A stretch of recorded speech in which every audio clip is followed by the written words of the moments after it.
Question 4a. Write the square root of 240 in the form a root 15. So when you type square root of 240 into your calculator, it's actually going to simplify this for you. And it just so happens that it actually gives you it in terms of root 15. It gives you it as 4 root 15. So for this case, there's actually nothing more to do. That's the answer. Part B, expand and simplify. We have a pair of double brackets here. Take it carefully one at a time. 2 times 5, first of all, will give us 10. The 2 times the 2 root 3 is going to give us a 4 root 3. The negative root 3 times the 5 is going to give us a negative 5 root 3. And our negative root 3 times a 2 root 3 is going to end up giving us take away 6. Actually, I should really do that in light blue, because what ends up happening here is that the blue parts combine to give us a 4 and the red parts combine to give us a negative 1 root 3, which you could put the 1 there if you want, but technically it's not needed.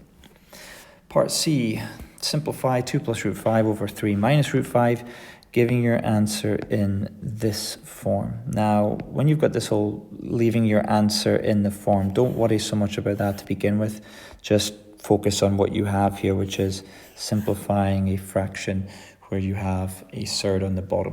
So you're going to have to rationalize the denominator here. The fact that there's 2 terms on the bottom means that you're going to have to rationalize by multiplying by the conjugate pair. So in other words, the same 2 terms, but with the opposite sign in the middle in order to create a difference of 2 squares. So we're going to multiply top and bottom by 3 plus root 5, remembering that that's going to be in brackets as well. What will happen when we break out the brackets, wrong button. What will happen is when we break out the brackets on the bottom, you're going to end up with the first term squared, which is 9, and you're going to end up taking away the second term squared, which is 5. So we'll end up with a 4 on the bottom of that fraction. Meanwhile, on the top, we're going to have a 2 times 3 is 6, 2 root 5 next, plus a 3 root 5, plus a 5. That will then tidy up. Our 6 plus 5 is 11. Our 2 root 5 plus 3 root 5 gives us a 5 root 5. Now, needing to leave our answer in this form means we can't leave it like that. The fact that we have 2 terms here added together and it's all over 4, we can write them separately, or in other words, split them up into separate fractions, like so.